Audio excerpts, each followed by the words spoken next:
Everybody, Radhe Verma this side. Today we will be gonna talk about Python.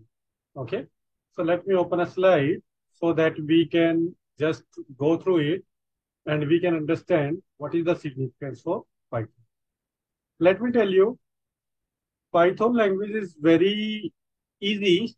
Okay, and Python is using everywhere. It just widespread so much area that you can even not realize it. And why Python is so much, widely regarded as a valuable tool?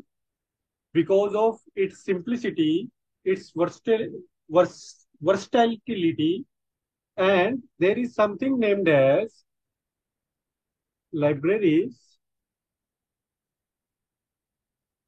and framework. What are those? Probably by the end of this demo session, you will able to understand.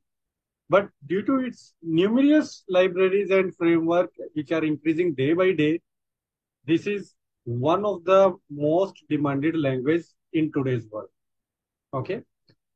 One thing more, when we are discussing about Python in this class, we are not talking about the whole area of Python because Python can be used in multiple of the area that I would be describing in coming slides. But we will be talking about Python used for networking, maybe for security device or for your FI device.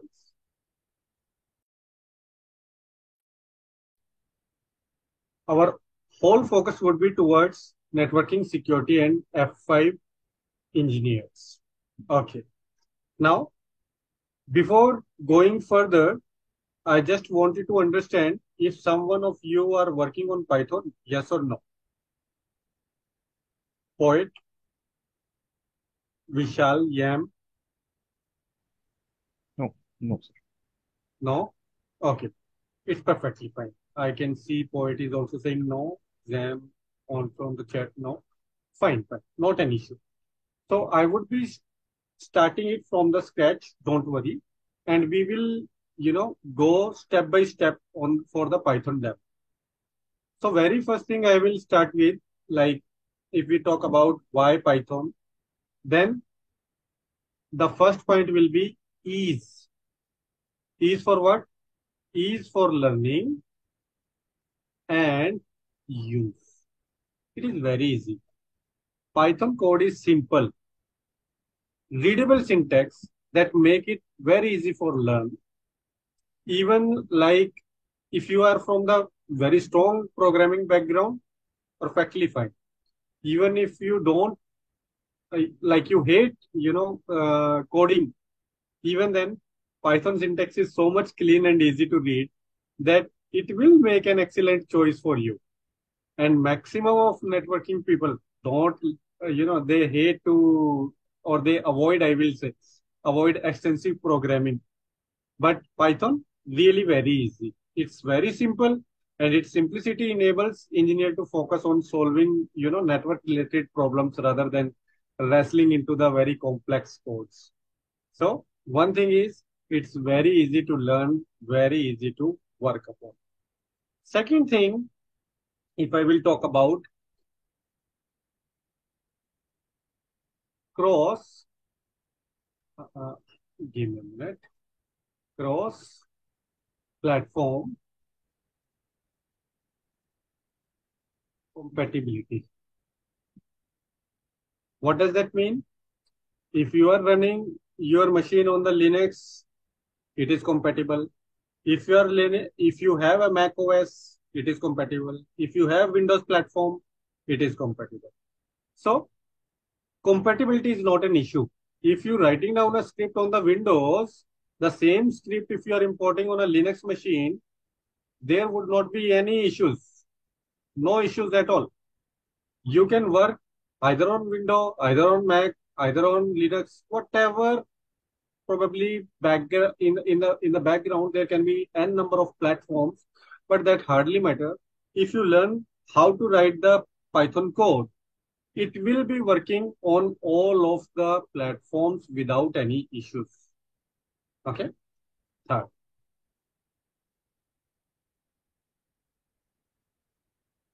for network automation,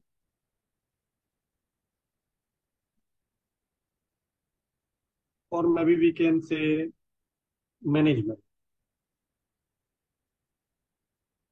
What does it mean? Python scripting capabilities are well suited for automating the task. Either these are the network tasks, either these are the F5 tasks, or maybe any device. Okay, irrespective of the vendor. You can run it on the Juniper, you can run it on the Dell, Arista, Cisco, but obvious, Palo Alto. So any vendor, if you are writing down a script and that particular library is inherited by those specific vendor, it hardly matter where you are writing. Let me give an example. When you are writing down an ACL, okay, access control list, this ACL can work on the Cisco, this ACL work on the Juniper, this ACL work on the Polo, work on the F5, and whatever device name you say, it will work on all of the vendor. The only difference would be its syntax, but the working will be same.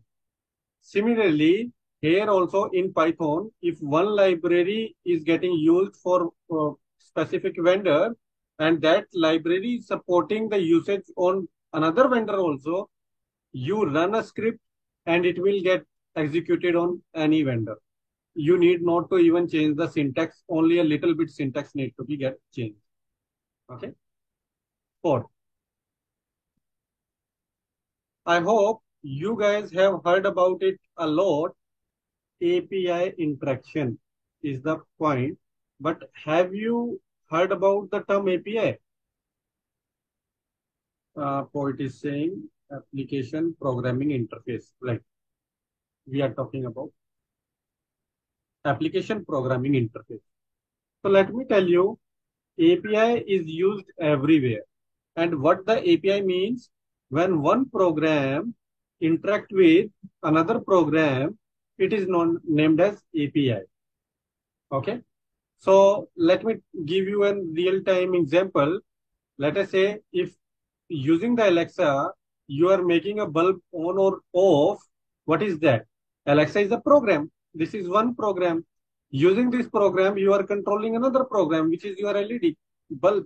Okay, you are making the light dim, you are changing the color or whatever. Okay, that is how you are interacting with one program to another program using API. And again, API is also a very big field to understand, but I am just giving you an overview. Now, in case of networking, your routers, your switches, your firewalls, and many of the vendors provide their API, which can be accessed using the Python. So we need to be interacted with our devices, although I would be giving you the demo in today's class only. Okay, like how to interact with F5 device or how to interact with Cisco device. But before that, I need to build up your fundamentals little bit so that you people can able to understand what I am teaching to you. Okay, so API interaction is possible. Fifth, if I will talk about that there are so much libraries, or we can say there are libraries or framework which is provided there. And but before that, we should be able to understand what are the libraries. See, libraries and frameworks are such a thing like couple of the developer teams are building it up for us.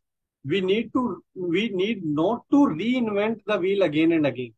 Let us say there is a router and from our PC, we need to do the SSH thing through the Python script. We need not to write down the SSH program again. What we will do, we will import a library. This library can be Netmiko, this can be Paramiko, or there are n number of libraries. So you just utilize one of the library and do the SSH thing. For the same, just you need to install it and that's it. So number of libraries and framework is one of the beauty in the Python programming that it is enhancing it in the market demand. Okay. Last but not least, the documentation. Okay. Documentation. The documentation part for the Python is widely spread out that there are numerous online resources. There are so many courses, books are available to help a network engineer or the F5 engineer or the security engineer to master the Python or the networking task. Any doubt for this specific overview for the Python, like how Python is helping us? You can ask, otherwise I will proceed. Okay, no, thank you.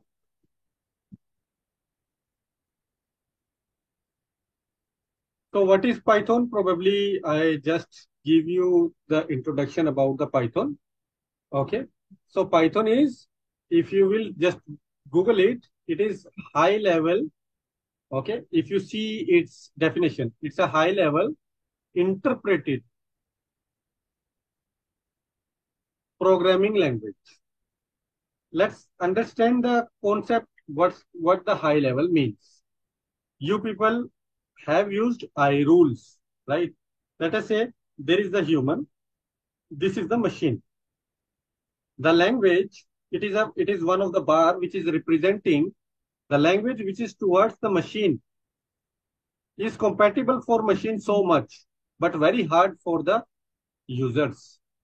The language which are towards the user are more readable format for the user, but for your machines, it is like it need to be having some kind of interpretation required, right?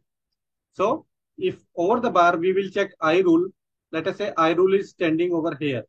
I rule is a TCL based TCL language based like scripting code for your F5. Similarly, if you see Python, Python is residing here. That is why we are talking about that it is high level, because closer to the user. User able to write down the program, able to read the program very easily. Okay. For machine, we need to convert it. Why we require a conversion? Let me give you an real-time example. You have a friend, okay, and that friend is living in the France. You are India-based. Now, you need to interact with him, but sadly, he is not able to understand the English. So there should be somebody, maybe some Google tools you can use or something you can use who convert the English into the French and the French into the English. Similarly, when we are writing down the Python, machine understand 1010 thing. So there should be someone who is doing this job. And that someone is named as either compiler or the interpreter. There is a very little difference between the compiler and the interpreter. What compiler does is, if you have 5,000 of line of code, it will compile it first, and then it will convert into 1010. Interpreter, line by line, will do this conversion, and it will also convert the same thing. But the difference arises where? Difference arises when, let us say, at the 99 position, there is an error. Compiler will just first compile the 1,000 lines, and then it will say that there is an error. But interpreter will execute till 98 line. At the 99 line, it will stop and it will say there is an error. Please get it rectified. So many of the applications, many of the languages are the compiler based, but Python is interpreter, interpreted language. I hope it is clear. I can rub this screen there. Okay. Now, Python was created by a Dutch scientist or developer, we will say, Guido van Rossum, a way before when Java was released. But due to its simplicity, nowadays it is becoming most popular programming language in the world. And Python is the excellent choice for both beginners or the experienced people. Okay. Why? Because it can handle a very complex projects also, including very easy programs also, which suits for the beginner people. So starting to learn Python is a great step because either you are a programmer, either you are experienced in other language, or maybe you don't have any prior experience on any of the language. You can start. What you need to do? You need to just set your goal. That okay, I set your goal that I wanted to learn Python. Once you are setting your goal, what you need to do? You need to just install Python because anything you wanted to do, you cannot do it by the theoretical part. You need to work on the practical. So install it. In multiple of the OS nowadays, most of the computer come with Python pre-installed. But it's good idea if you don't have that, you can it is a freely available tool. You can just download, like if you have Linux machine, just say pip install Python. Okay, it will just upgrade your Python version. And if you have the Windows machine, probably, let me show you. Give me a minute. Let me open my.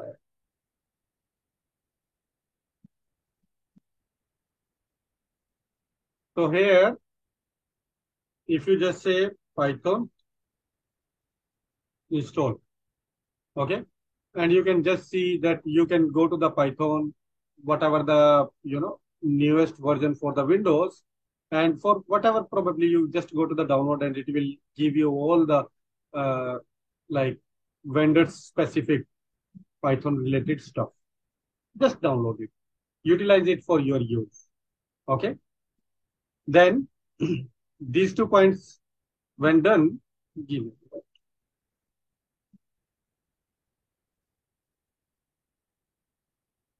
Okay, here is my pen. Once these 2 points are done, you start, uh, or first of all, you choose your development environment.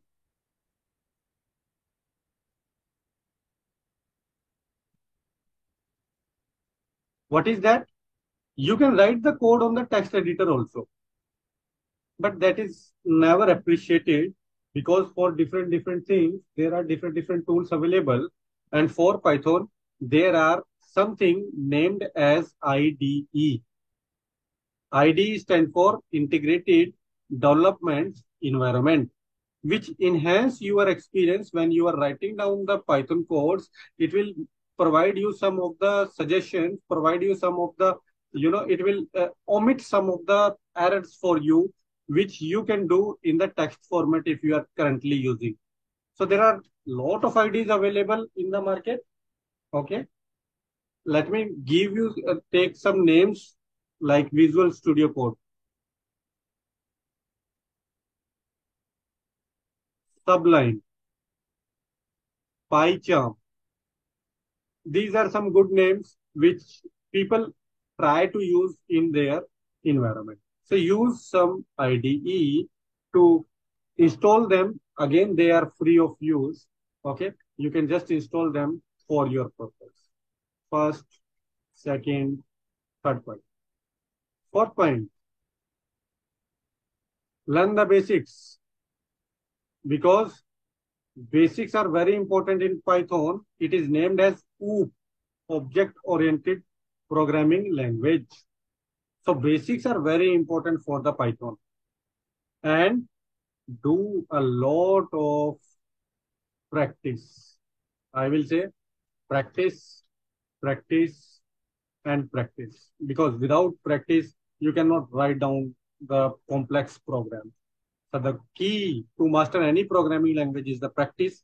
Write down small programs, experience with the code, work on the coding exercise, and you will be able to use, explore different type of libraries, different type of modules, which is suitable for your like for your project or for your specific learning. Okay, we will be gonna create a lot of project in our classes, but in today's class, I would be touching a couple of them. Don't worry.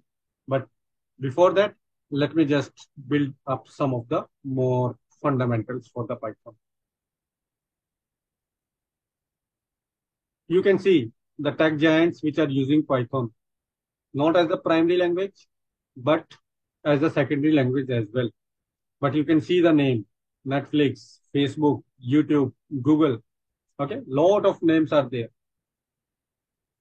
And let me tell you, Python can be used in any area. It can be used in the web developer. If you are a web developer, okay, you can use it. Why? Because there are some frameworks like Django, Flask, which enable the developers to build the robust and the scalable website. It can be used for the data scientists and analysts. Very favorite among the data scientists because the data manipulation, analysis, and the visualization is very easy using the Python. You can use it something in the machine learning. So if you are a machine learner, okay, if somebody is the machine, if you are the AI researcher, if you are a doing the scientific research, this is a primary language for the machine learning, deep learning, and the artificial intelligence. The game developers, the system administrator, and the DevOps engineers like us, we use Python very commonly for the automation task, for the scripting task to manage and maintain the IT infrastructure. It can be used in the media for the entertainment, and I hope you guys have heard about IoT, Internet of Things. Okay, so Python is the lightweight in nature, and the availability of libraries make it stable for IoT developments. So you can see there are number of giants which are using Python. Now, you people have heard about the term SDN, that is software defined networking. SDA towards the LAN side, SD-WAN for the WAN side, and ACI for the data center. Let me tell you, Python is a language which is commonly used in the field of SDN. SDN is an approach to the networking that separates the control plane from the data plane and enable your centralized control and management for the network resource. So Python is the one of the extensively used for the networking tasks like provisioning or configuration management or monitoring. So network engineers and administrators can write down the Python script to configure your devices, reduce the need of manual intervention. And here when I'm talking about SDN, SDN controllers are the heart of SDN architecture because they manage or they control all the network resources. And many of the SDN controller offer your API and some of the SDKs that allow the developers to interact with the program, or we can say with the Python program. So you can control the controllers using Python program.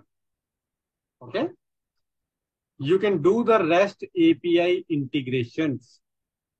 If you talk about the REST API, again, very widely used nowadays. See, the new CLI, the future CLI is REST API. And multiple of the applications are working on the RESTful API only. RESTful API means API I talked about when one program is interacting with another program. RESTful API, on the other hand, means when one program is talking with another program, but over the HTTP thing. It means layer 7. When layer 7 communication is there, it is named as RESTful API. And in case of Python, when we are using for F5, there is a separate API named as iControl. If you see the Python section for the F5, you can able to see this term iControl. So iControl is something to monitor, report, backup, restore, iRule management, certificate management, configuration auditing, whatever you want to do. The engineer can utilize the iControl REST API provided by F5. So far, any doubts from anybody, please ask.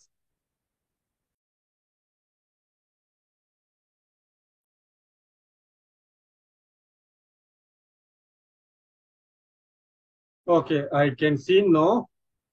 Let me go to the lab. Okay.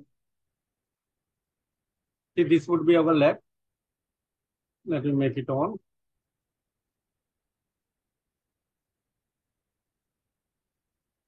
I wanted to show you a couple of the things so that you people are on the same page.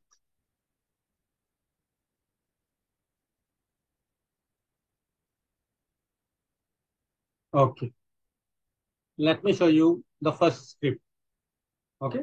This script, as you can see the name, is retrieving the SSL certificate details. It will give what is the name of our application and what is the expiry of the certification. All of the things are getting done on from the management PC. We are interacting with the device, FI device. Okay. This will go to the FI device and interact with the device using REST API through your iControl REST API, I can say. iControl REST API and will give this answer to us. Okay. Probably you will not be able to understand each and every part of the script, but it's all right. Even you will see it, you can able to understand what this script is doing. Like I am providing the IP address, username, password. Okay, this is my device which is running in the lab environment. So if I will show you here, see 100.1.10 is my device. Admin is username, password is netminion. If I log in, you can able to see I am able to log in into the device. This device is working properly. If I will go to the system and if I will go to the certificate management, you can see I do have couple of the common names. Like you can see these are the common names, right? And there are some expiry which are associated with them. What is my main motive of the script? This is very simple script. Again, I would be gonna iterate this script to the very big level that even a single device, single script will contact with all of the devices and it can pick the device's IP from the outside also. Okay. Here we are like putting the names or hard coding the names in the script, which is not good. But later on, you will able to understand like how we can avoid such a bad practice. Okay.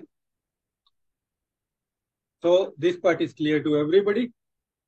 Then we are building up some of the, URLs. Probably you would be understand this part if you are working on F5 that whenever you are going to the F5, like here, I'm in the F5. Then I'm in the system, I am into the certificate management and SSL list. In the same way, I am just trying to build up the REST API URL. Header is something when you are going with interacting with any of the device, you can choose the header, but here we are not using header in our script. Probably we can exclude this part. Okay. Authentication is very simple. We are providing the username and password. And this is the way like our library is interacting with the device over HTTP HTTP thing or REST API. This is doing the REST API call. What I am doing, I am taking a variable name as response, and I am saying that, okay, this is my base URL and this is my authentication. Verify false means if you don't have certificate, just avoid that part. Probably I will be, explaining this script later on when you have all the fundamentals clear. But in today's class, I am just trying to show you like how it works. Okay. Then what I am doing, I am just iterating with the for loop, and I'm trying to find out all the common names and all the expiry details.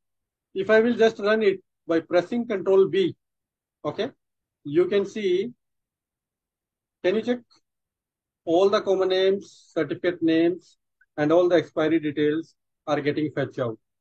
Like if I just see this one, testing1 at minion.net, 18 August. Testing1 at minion1, 18 August.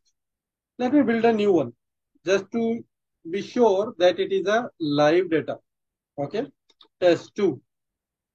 Instead of testing1, I am saying testing2. And just I am finishing it.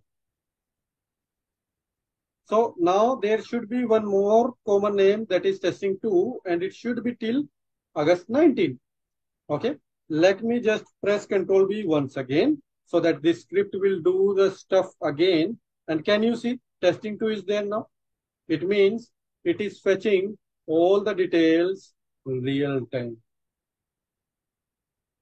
Any doubt, any questions for this REST API demo? See, we have a lot of libraries, okay, for Python.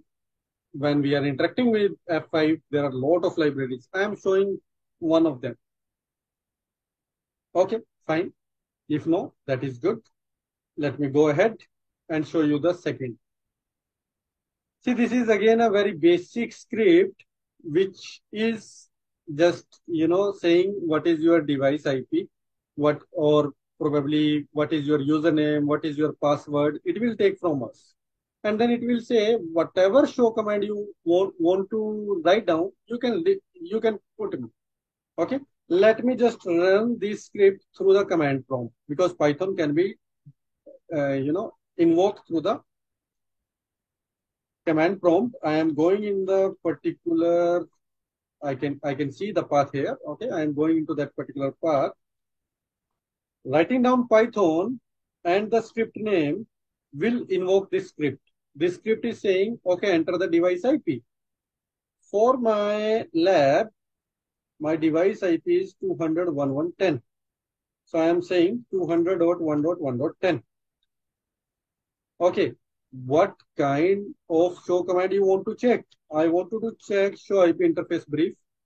When I am writing down, can you see it is showing me show IP interface brief, all output, and again it is saying if you want to exit, write exit, or enter some show commands if you wanted to write down here. Okay, I wanted to check show version, include uptime for this particular device, and it is showing me.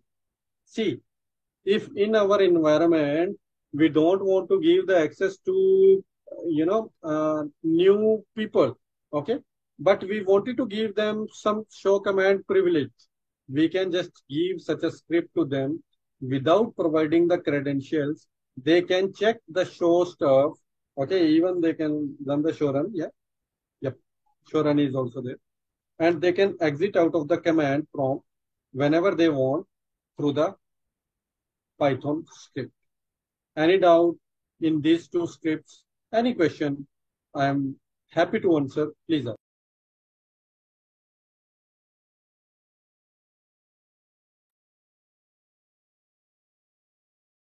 No? Okay. So let me tell you, whenever you are enrolling for this program, you will get the lab access, which is 24/7 available. You can use it for your own purpose. Myself would be the instructor in this case. My name is Radhe Verma, and I am teaching Python from a very long time now. It's approximately 5 years. You will receive each and every video in the recorded form whatever we are teaching, we are recorded that, and that recording will be available to you. And when we are doing this Python, we are not focusing on a single vendor. We are checking it for all of the vendors. Let us say Cisco, let us say F5, and blah blah. Okay. So this is how you can use Python scripting for your own purpose. Okay, you can contact us over here, and maybe more than that, I would like to talk about the syllabus. Please go to the netminion.net, go to the courses.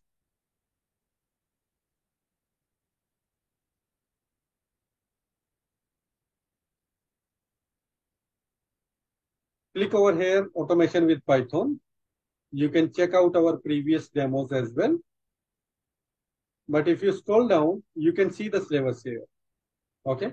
If you will just click, you can download this syllabus and you can just get it out. Give me a minute. Let me just see where it is downloaded.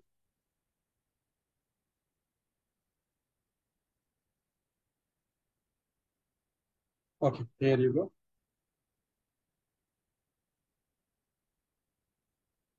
So you can see we have module 1 where we are just teaching you all the building blocks.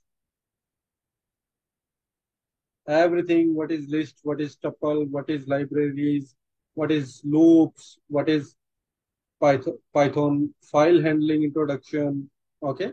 What are the modules? And everything is with practical. Nothing is theoretical only. In module 2, we would be talking about lot of libraries, including you can see there are multiple of the scripts. Can you see? And through these scripts, we will interact with the device and we will see how our device is responding. Like I have shown you a couple of the scripts before some time. Netmico, Napalm, Paramico, and there are a lot of other libraries which are not mentioning here, but we will be gonna teach you. For F5 people, you will be learning about, what is the APIs, how to learn, and probably there are again some advanced scripts which I cannot disclose here, but there are a lot of complex projects which we would be doing in our class. Then we can build up our app also. So like the one app will give you the CDP neighbor information. You just put the device IP and it will give you all the CDP neighbor information. If you wanted to build up a clean, graph for the CPU utilization, you can plot a very good graph also. Okay. And we will be building one app for your F5 also. Secondly, we would be creating a project for F5 where end user we are considering that they are not aware about CLI. So what we will be doing, we will be publishing a website. On that website, person will click to get some detail and that data will come in the form of HTTP response. So all of these things we would be learning in our classes for end-to-end stuff. You can download this Python syllabus and you can go through it. I am here to help you out. If you have any question, Zoya is there to help you out. If you have non-technical question, okay. So I would like to say thank you to all of you for your time.